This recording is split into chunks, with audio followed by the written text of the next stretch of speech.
Hey guys, it's Spook again. It's been a while since I've done a vlog, and maybe about 2.5 weeks or so. And the first thing I realized on starting off on this adventure is just how difficult it would be to do a daily vlog, even for 2 to 3 or 5 minutes at a time.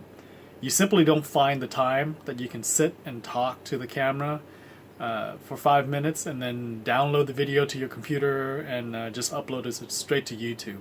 I do very minimal editing on my videos anyways, so it's not like it's a whole lot of work, but with everything else going on, it's just extremely difficult to do. I travel almost every week these days for about 3 to 4 days at a time, so that makes it even tougher because when I'm home like I am today, I'm trying to catch up on things that have been put aside because I'm traveling for work. Anyways, I'm starting this back up, and I just like to talk about a little, not really an incident, but something that happened to me the last time I was in Washington, D.C. this past week that I just want to share with you. And it really led to the title of this vlog of why I'm an atheist. I mean, the incident did not lead me to atheism, but I figure this is as good a time as any if I'm telling this story to let people in more and get a little bit more personal and describe basically why I'm an atheist. And what had happened was that this week in DC, I was walking back in the evening to the hotel from the White House and ran into two gentlemen on K Street at I think it was like 14th or 13th Street where we had a McDonald's. And it may not even be K, maybe one over like H or something like that, or New York. Anyways, one was a black gentleman, his name was Aaron, and the other was Hispanic, and his name was Ulysses. So Aaron and Ulysses are kind of missionaries who walk around. I'm sure you've seen folks like them just trying to spread the gospel. And they were really, really nice people, both of them, and kind of just, asked me if I had a little bit of time and would like to kind of talk to them about what they were doing. And as usual, if I do have time, I do stop and chat, whether they're Mormons or Jehovah's Witnesses or born-again Christians or what have you. I always take the time, and even Muslims who try to convert me, I would take the time to discuss it with them if I had time. And this particular evening I did. And I came to find out after chatting with them for just a few minutes that these two gentlemen, Ulysses and Aaron, were from a group called the World Society Mission Church of God. And they're Christians. They are a sect or denomination, I don't know how you would describe them, of Christians who believe basically that God is both male and female. And they refer to a passage in Genesis to support their claims where they basically say that, Genesis said that God said, we will create them, man and woman, we will create them. I'm paraphrasing here. And that's where they deduced that God must have been male and female if God created man and woman essentially at the same time. Now, obviously, other branches and denominations of Christianity would disagree with them.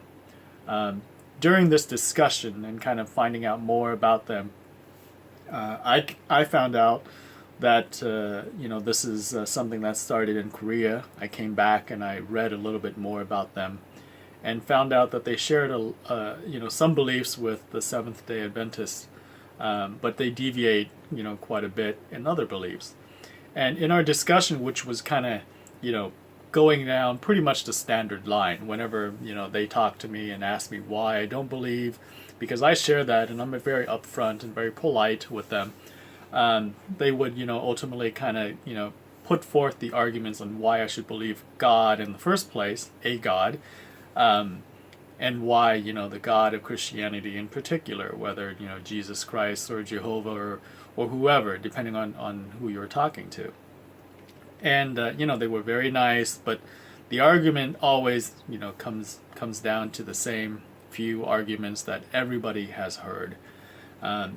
During the discussion, I gathered two more kind of people who were passing by.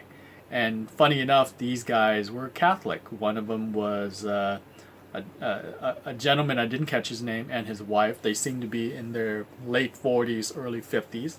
They were actually tourists from California. And they were Catholic. They were recent converts to Catholic.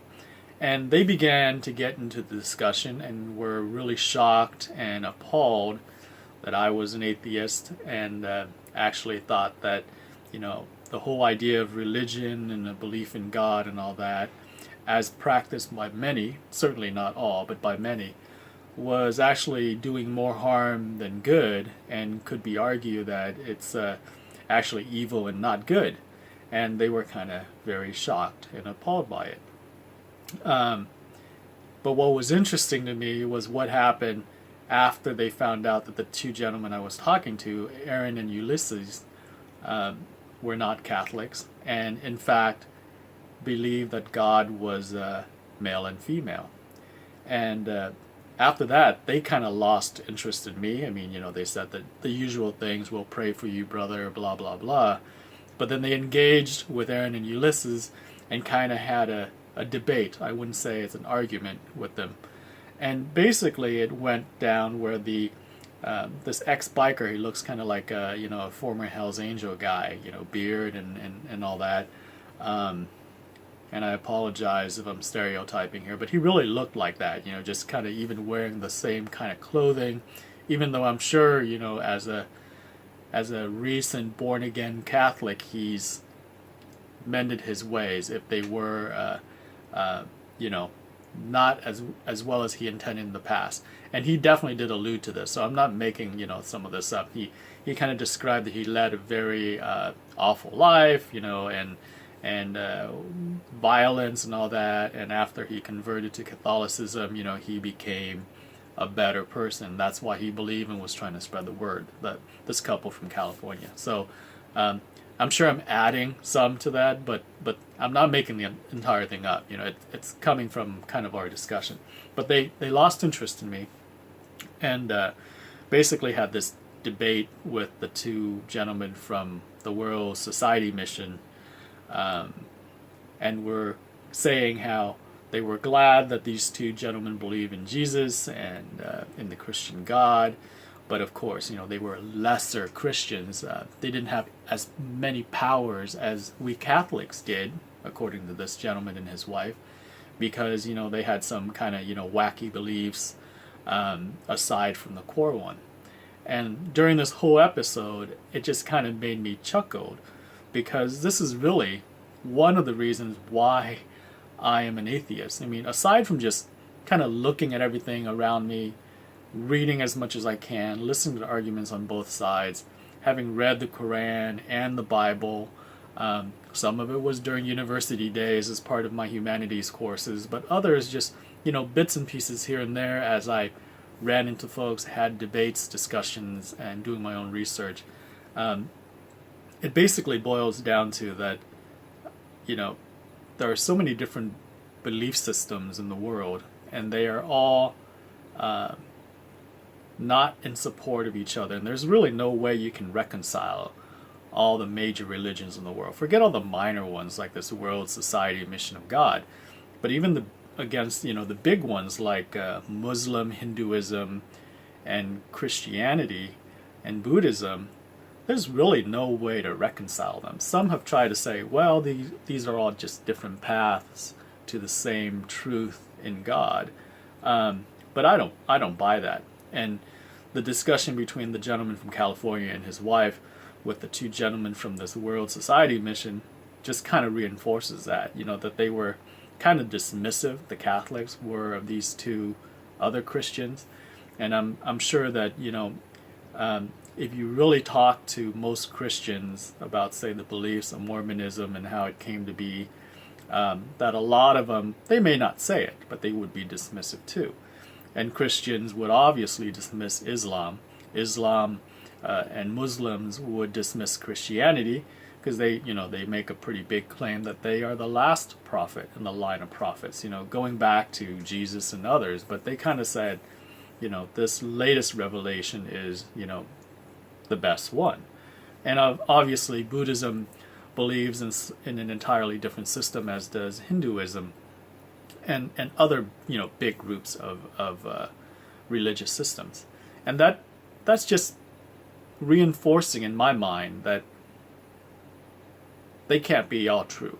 And they can't be true anyways, because as we advance our understanding, and there's so much we do not know, but as we advance our understanding, a lot of these belief system gets dismissed, either by humanity as a whole or by one group or another, as what they really are, myths. Pretty much everybody in this day and age would dismiss that Apollo was responsible for the rising and the setting of the sun as he drove his fiery chariot across the sky. Almost everybody, because we now understand what the sun is for the most part, and how we orbit the sun as well as the other planets orbiting the sun and things like that. And as we further our advancement, this became a myth and got dismissed by most of humanity. And then within religions, I equate this to other religions in the sense that as people find their beliefs and what makes them comfortable, they are very dismissive of other religions, for sure. Do they tolerate other religions? Well, most of them do. I mean, I don't think we have a lot of, violent extremists out there, although, there are quite a number, and it is troubling. But on a percentage level, they're small. Most people who have or hold religious beliefs or faiths are peaceful and get along with folks, and they are tolerant of other belief systems, which is great. But they're dismissive of other belief systems. They may not say it outright, but they do. I mean, in their heart of hearts, they feel that, the Muslim would feel that the Christian is completely wrong, and vice versa. They tolerate them for sure, but they just say, you guys are wrong. And I see that as the same as most of humanity kind of dismissing Apollo as the sun god responsible for the rising and the setting of the sun. That's a big part of why I just don't believe in God. The other is that I don't think God is a good explanation for what we're seeing in the world anyways. We can debate that till the cows come home. But that's how I really feel, because I think that there are a lot that we don't know, but there are a lot of things that we have shed a light on as scientific discoveries have advanced. So I'm comfortable with not knowing. I think, for most people, though, they're not. The whole idea that, we don't know what happens when we die, whether or not there is an afterlife, bothers a whole lot of people. And if faith is something that they turn to give them comfort and kind of a compass for life to do good things, fine. That I don't judge them on that at all. I find those beliefs silly, personally, but I would strongly advocate that people can believe all the silly beliefs that they want to. The problem that I would have would be if they try to turn that into actions that would affect everybody else, whether they push for a certain law or what have you. The funny thing is that most of these belief systems and religions ask their followers to kind of spread the religion as one of the tenets of their faiths. That's why you have missionaries and what have you. So I can see why they feel the need to do that, but I would rather just them keeping their beliefs to themselves. The problem is it doesn't happen, The other problem is when faith and religion tries to intrude into the realm of science and think that they can explain via religion scientific principles. And that's simply just false. If you take accounts of Genesis and the creation of the world, for example, which the Jews, the Muslims, and the Christians believe in, because they are all children of the book, so to speak, it gives a certain account of creation that's completely unscientific, completely unscientific. Most mainstream Christians and Jews and Muslim these days would explain this away by saying, well, that's not to be taken literally. When they describe stars in heaven as points of light that could actually fall to earth, that's just unscientific. And that's because they had no idea what those points of lights are. And you would think that if this is an account of creation from the actual creator of the universe, he would explain exactly what they are. Maybe in language that people from 2,000, 2,200 years ago could understand, because let's face it, they were a bunch of illiterate, peasants living in the Middle East. That's fine. It doesn't have to explain exactly all the processes that we now come to understand that happens in stars, but a little bit more than just points of light kind of floating in space there would go a long ways to kind of making that more believable, that account of creation. And when I said 2,200 years ago, I'm actually, that's not quite right. The Old Testament was a lot older than that. It was an oral tradition and all of that. I was thinking more of the beginnings of the New Testament. But anyways, that account of creation is just completely unscientific. Most people, even people of faith, would believe it today as not being scientific. And they explain it away by saying, well, we shouldn't take that literally. It should be taken figuratively. And I don't buy that at all, because at that point you begin to cherry pick your faith and you say, well, this is open to interpretation, but then this other thing is not. Anyways, taking that, our growing understanding of scientific principles and kind of the lack of explanation from religion and faith, along with the fact that most major groups of beliefs can't agree with each other on what is the truth, is what makes me personally an atheist. And I'm completely comfortable with not knowing. I mean, in fact, people should say, well, why aren't you claiming to be an agnostic instead? And I think I've made a decision for myself that there's enough evidence for me to believe there is no God, and that we don't really know what's happened. The Big Bang is a theory, and a lot of religious folks who argue for the religions of God will say, well, there you go, it's a theory, it's not true. But the theory of gravity is a theory, and that's pretty provable. I mean, I think we would all agree on that. So there's much more credence to a theory than a lot of religious debaters would have you believe when they talk about things like the Big Bang theory. But there's a lot we know, there's a lot we don't know, and I'm comfortable with not knowing. I think that's what makes life actually so great, is that you can actually go and explore the unknown and find an answer to it. But you have to be comfortable that you don't know. But I think for most people, for most humans, they're not comfortable with that. So they try to find some kind of explanation that gives them a peace of mind and all that.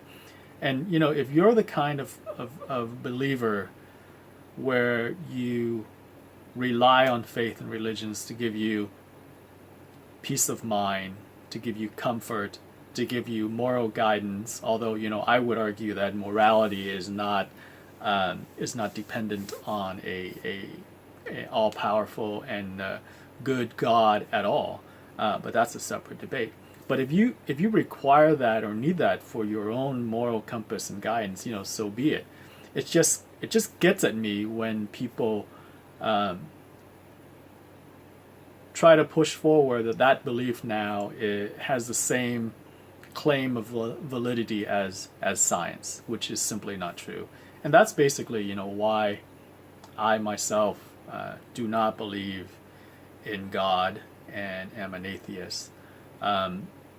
Anyways, this is probably one of the longer vlogs that I'm going to put out there, and I'm sure it's going to generate a whole ton of controversy and comments and what have you. And frankly, I'm not going to be bothered by any comments, negative or otherwise. I will be more than happy if someone wants to have an intellectual debate, an honest debate about some of the issues I've raised. But if you're going to, do the same thing as most believers do, where you lean on your scriptures, whatever they may be, to make your arguments, I can tell you right now that I'm not going to engage in that, because I view that as kind of silly. It's kind of arguing in a circle. If you're going to use for evidence something from your belief system and claim that it's true, that won't work. But if you want to have a more philosophical debate on that, I'm more than happy to. Anyways, like I said, this is much longer than I intended to be, but I'm hoping that this kicks off an effort to make more regular videos that I'm going to post. Anyways, I hope that you at least enjoy the discussion that I put forth today, and that at the very least it should, I'm hoping that it will raise some questions in your mind that may cause you to go out and try to find, some answers to. So anyways, if you have any questions, comments, leave the feedback below, and I look forward to sharing more of my own personal self, because that's the other thing that I wanted to do with this video, was to get a little bit more personal rather than just describe, what's going on in my everyday life as just an average guy. I'm going to start sharing a lot more about me personally, and there's a reason that I wanted to do this with this video. It's because I'm getting older. People look at me and say, well, you're not that old. Yes, I'm not, but there's a lot of stories that are locked, in here that I want to get out there. And I thought about, kind of writing my own life story, doing an autobiography. I'm not any great person or anything like that, but I just want to have these stories recorded so that I can tell them later to my own kids or other members of my family. But I'm not that great of a writer, so this is one way to kind of just get that out there and get it recorded, so that I don't forget. So anyways, have a great day, and I hope you enjoy the video. Thanks. Bye.